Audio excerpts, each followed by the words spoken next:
Bonjour à tous, bonjour à toutes. Voici le troisième édition de Ski Chrono Débrief avec Marc Garcia qui m'accompagne, ancien slalomeur de Coupe du Monde et désormais maître des bosses depuis ce week-end de Coupe du Monde à l'Alpe d'Huez, mais on y reviendra. Marc, on va s'attarder un petit peu sur la belle étape du Critérium d'Âme que nous avons pu vivre, sur la tournée italienne qui a commencé et qui n'en finira pas jusqu'à Bormio fin décembre. Qu'est-ce que tu retires de ce week-end d'âme? Alors, on a vu que du bleu hein, sur ce week-end. Malheureusement, ce n'était pas du bleu français, c'était les flèches italiennes avec Goggia j'allais dire, en tête d'escadrille. Ouais, alors les italiennes, impressionnant. Alors Goggia, bravo, hein. Sofia, exceptionnel, vraiment de sérénité, de technique de ski. Donc là, il va falloir, alors pour l'arrêter, ça va être très très compliqué. Je pense qu'elle est partie pour faire un sacré record. Et puis surtout, les petits jeunes qui arrivent derrière, l'équipe derrière qui est là, et tu vois, ça s'est pas fait en un jour, en une année. Elles sont arrivées discretos, elles avaient des leaders devant, et du coup, maintenant, ça paye. Elles n'ont pas fait de bruit, et puis il y a une belle densité, tout simplement. Donc, Ah oui, on espère que nos Françaises feront pareil. oui, on remarque qu'elles sont en descente 4 dans les 15. Hein. Il y a Delago, il y a Curtoni, Brignon. En Super G, c'est pas mal aussi. Hein. Donc, franchement, là, il y a une grosse densité. Bon, Goggia, tu sais qu'à chaque fois qu'elle gagne une descente de Coupe du Monde à Val d'Isère, la gagnante remporte une vache, qui est une tarine qui est offerte par les éleveurs de Haute-Tarentaise. Là, ça commence à faire un joli troupeau pour Sofia Goggia. Hein. Mais c'est vrai elle est exceptionnelle et là, elle s'envole. Bon, alors sur les globes de vitesse, je pense qu'on ne la reverra plus, hein, surtout que la Ragout était absente en raison du Covid.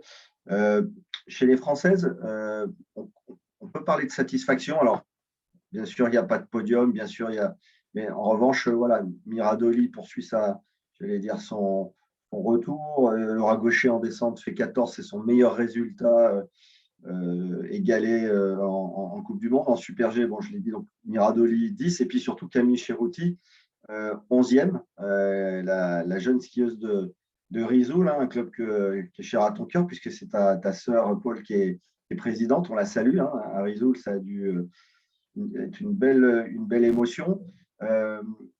Elle a dit elle avait saisi sa chance et finalement, elle a bien fait parce qu'elle signe son meilleur résultat en carrière après avoir commencé à marquer des points simplement cette saison. Ouais, c'est bien. Tu vois, l'équipe se construit tout doucement, en vitesse. Ça demande beaucoup, beaucoup d'expérience. En tout cas, pour elle, bravo. Je salue ma sœur en passage. Mais du coup, c'est bien. C'est bien pour cette équipe qui le mérite, qui travaille. C'est besogneux. C'est compliqué la vitesse. C'est très, très compliqué. Et la petite Laura, François, le papa, il doit était fou, excité. Nous tous.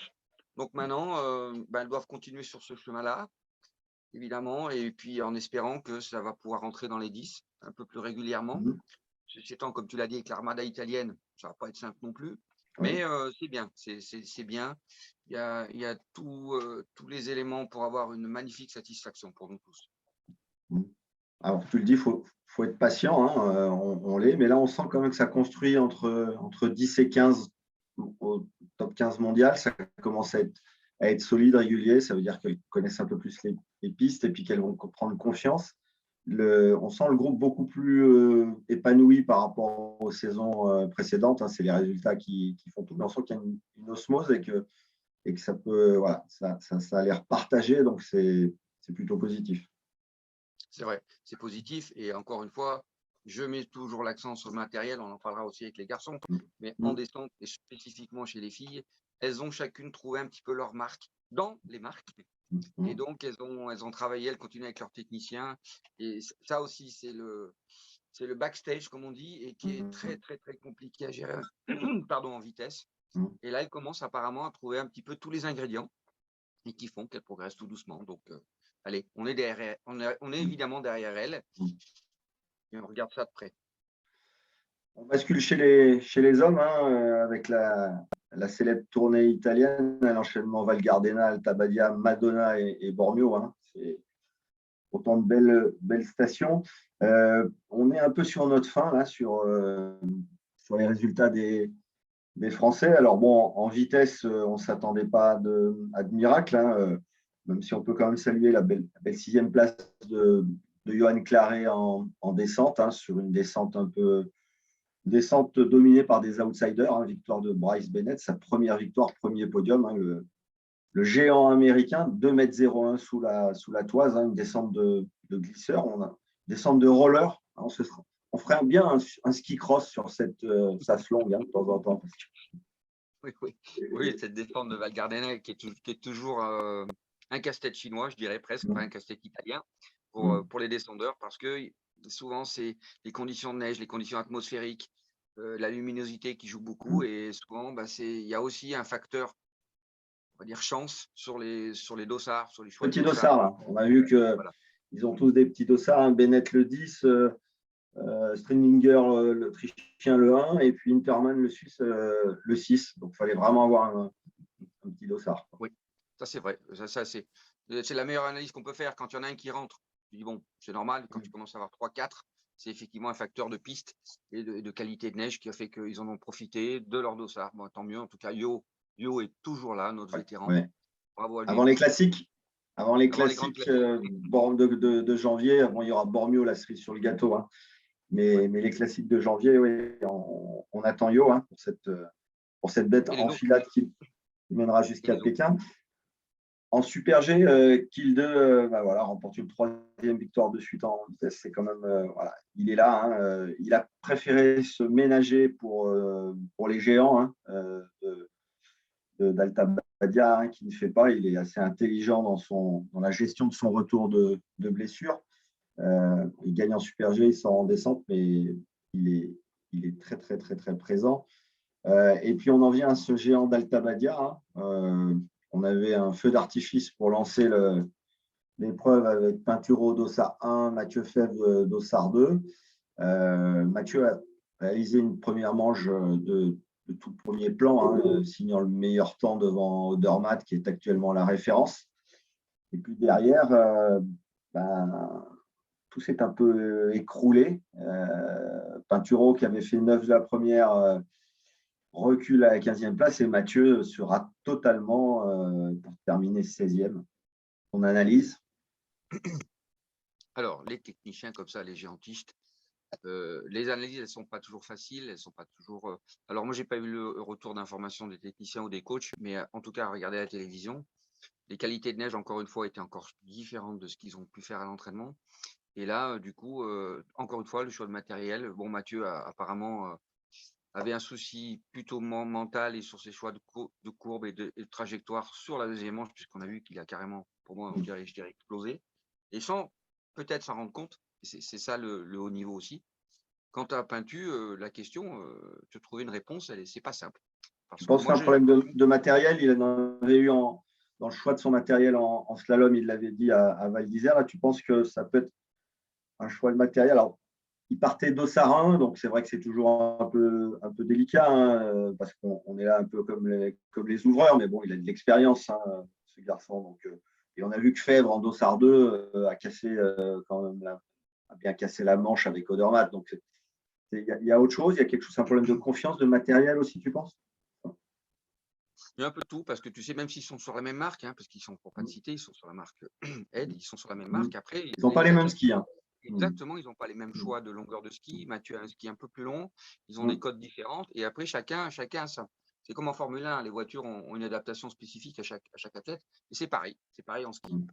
Et donc là, j'ai eu l'impression, attention, hein, j'ai eu l'impression, après, c'est le matériel, l'affûtage du ski par rapport à la granulosité et du coup par rapport à la façon dont il skie. Et j'ai eu l'impression qu'il a eu du mal à lâcher son ski comme il est capable de le faire. Ça me paraît être l'un des éléments que je peux mettre en avant. Et bon, je profite. Oui, pardon. Je précise que cette édition est enregistrée avant le second géant d'Alta Badia, hein, qui aura lieu dans quelques heures, et on espère que les Français seront au rebond. En tout cas, un skieur qui a été au rebond sur ce premier géant d'Alta Badia, c'est le Norvégien Kristoffersen, qui revient sur le devant de de la scène. Ça faisait quand même 2 ans, presque jour pour jour, qu'il n'avait pas gagné en géant. Et c'était à Alta-Badia, le 22 décembre 2019. Le rageux est de retour. Ouais, alors lui, c'est un fou furieux. Le Christo, c'est un fou furieux.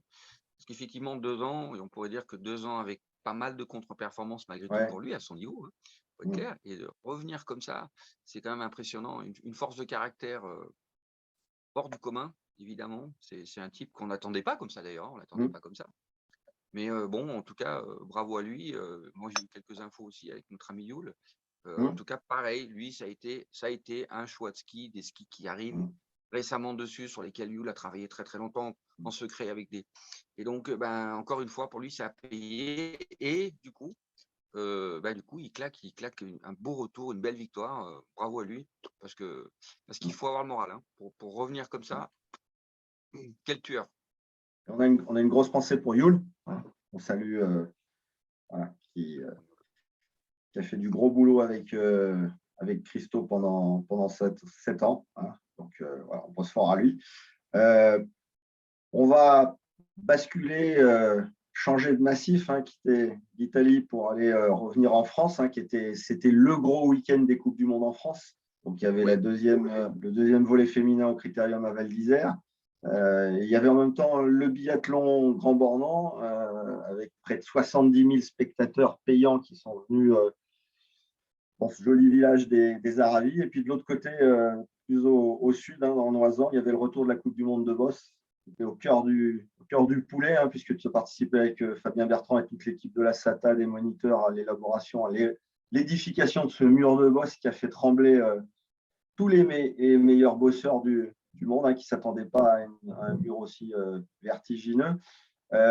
Si on a une petite analyse, on a vu les Français dominateurs en biathlon qui ont su résister à la pression. Elle était forte quand ils étaient au pas de tir avec tout le public derrière, avec ses victoires de Quentin Fillon-Maillet, d'Emilien Jacquelin, ses podiums de Julia Simon, d'Anaïs Bescon. Et de l'autre côté, les Français sont passés totalement à côté, résistant beaucoup moins à cette pression. On a vu Perrine chuter alors qu'elle tombe pratiquement jamais. C'est assez édifiant ce contraste. Oui, alors, pour compléter ce que tu dis, et ce qui est très intéressant, j'ai regardé un petit peu ce qui s'était passé il y a très très longtemps, notamment en biathlon. La première fois qu'ils sont arrivés au Grand Bornand, il me semble que ça n'avait pas été brillant, ça n'avait pas été brillant du tout. Et donc, on a un peu, je dirais, pour moi, c'est à peu près la même chose pour les bosses à l'Alpe d'Huez, où les gars arrivaient, on a vu un beau public, surtout le vendredi, mais aussi le samedi, pour ce duel. Et donc, tu découvres tout ça, comme avaient découvert les athlètes à l'époque. Et donc, légitimement, quelques années après, ils gèrent tout ça, ils sont chez eux. D'expérience. Ils ont pris de l'expérience. C'est toujours facile, vous ne mettez pas la pression, vous faites pas ci, faites pas là, tout être humain. Quand on est dans le portillon. Voilà. Et après, c'est souvent, en dehors de la pression, c'est finalement aussi de vouloir trop bien faire. Tu vois, je suis là, j'en rajoute un petit peu. J'en rajoute un peu parce qu'il y a l'événement, parce qu'il y a du monde, il y a les amis, la famille, il y a tout le monde, et surtout beaucoup de spectateurs. Et puis d'un seul coup, tu perds ton ski, que tu sois en biathlon, au ski alpin, dans les bosses, peu importe. Et c'est exactement la même chose. Bon, après, en tout cas, ils étaient contents pour nous, à l'Alpe d'Huez, sur le WAD de Mogul Stadium. Ils étaient contents de cette qualité de piste et le retour des athlètes, y compris, j'ai eu l'occasion de discuter avec Ikuma, Kisbury, et même les filles, ils ont trouvé que c'était totalement exceptionnel, la qualité de cette piste technique, certes, mais bon, les meilleurs sont toujours à la recherche de très haute technicité, de pistes pour exploiter leur qualité. Et puis l'avantage pour les Français, c'est que la Coupe du Monde devrait revenir en année 2 l'année prochaine et qu'ils auront donc un peu plus d'expérience pour gérer cette station. Après, c'est tout à fait normal. La station s'est mise en 4, on a mis des gros moyens et c'est vrai qu'on peut penser que voilà, les Français, au bout d'un moment, la pression les a rattrapés et puis on va croiser les doigts. Il vaut mieux que ça se passe finalement là que dans le 5 et 6 février à Pékin, où on les attendra et on sera derrière eux pour que Perrine puisse, j'allais dire, garder sa couronne olympique et que Ben Cavé décroche au moins une médaille olympique, ce qui est l'objectif. Voilà. surtout les jeunes, parce qu'il y a tous les jeunes qui étaient là, les jeunes de Coupe Oui. d'Europe et les gars de Coupe du Monde, Jules Escobar, Martin Suir, Sacha Marius, Théocratis aussi. Sacha. Le débrief a été simple, c'est que finalement, on peut passer au travers. Tiger Woods, des fois, ne passe pas le cut. On a vu Djokovic aux Jeux Olympiques qui explose. Et il y a beaucoup d'autres champions, Pintu qui ne se qualifient pas, par exemple, à Val d'Isère sur la phase de Bellevarde. Ouais. C'est aussi des éléments où on se dit c'est des phases d'expérience qui sont incontournables, quelles qu'on soit. Après, maintenant, Perrine, elle a eu une petite commotion cérébrale, donc en espérant qu'elle va bien se remettre. Ils vont profiter du stade. Je crois qu'il y a une Coupe de France bientôt cette semaine. Le 22 décembre. Ils vont s'entraîner fin décembre aussi. Je crois que Perrine va passer les fêtes en famille. Ça va lui faire du bien pour rebooster moralement. Voilà. En tout cas, si je peux me permettre, je voudrais féliciter en tout cas Ingrid Jacquemont et son équipe à Val d'Isère. C'est vrai. C'était implacable, il ne faut pas les oublier parce que c'était un beau week-end français. Alors le Grand Bornand, messieurs, vous êtes dans la cour plus que les grands. Des grands. C'est absolument magique, ça met la chair de poule, c'est tout ce qu'il faut comme bonne sensation. Des victoires françaises, donc je pense que le bilan du week-end français était super. Il est positif, oui, il est très positif, aussi bien sur le plan de l'organisation que des résultats. Marc, je voulais te souhaiter de bonnes fêtes de fin d'année, et puis on se retrouve plein ballon. Voilà, je sais que tu as une semaine où tu vas un peu enseigner, reprendre contact avec la neige. Voilà, donc on va tous en profiter, on va se reposer, on va aller skier, profiter de ces bonnes conditions en station. OK ? Tu vas faire un tour à Courchevel, je crois, toi. Oui, je termine sur Courchevel avec les deux géants dames avant la petite trêve de Noël. Mais voilà, on va terminer ce triptyque des 15 Coupes du Monde. Enfin, j'allais dire, c'est même plus un triptyque, il y en a partout. C'est vraiment un mois de décembre très, très riche, mais c'est très agréable de passer d'une culture à l'autre. Du biathlon au Grand Bornand, au Boss à l'Alpe d'Huez, l'Alpin au Critérium, où là on est vraiment dans l'histoire du ski avec Ingrid qui s'inscrit dans la trace de ses prédécesseurs et qui vraiment a acquis une maturité et une sérénité qui permet à toutes les équipes de vraiment se mettre à la planche.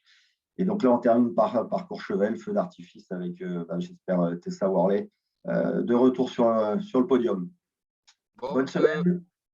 Petite info, Bruno Thuer, tu as préparé un dossard d'ouvreur. Oui, non. Je ne sais pas si c'est le premier ou le deuxième. À toi de te préparer psychologiquement pour être dans le coup. On va rester en zone mixte et voir voilà, ces dames et demoiselles nous régaler. Voilà. On va passer de bonnes fêtes. Merci. Laurent, bon ski. À toi aussi. Le ski est ouvert. Les stations sont ouvertes. Allez-y. Et puis bonne chance à Courchevel. Ouais.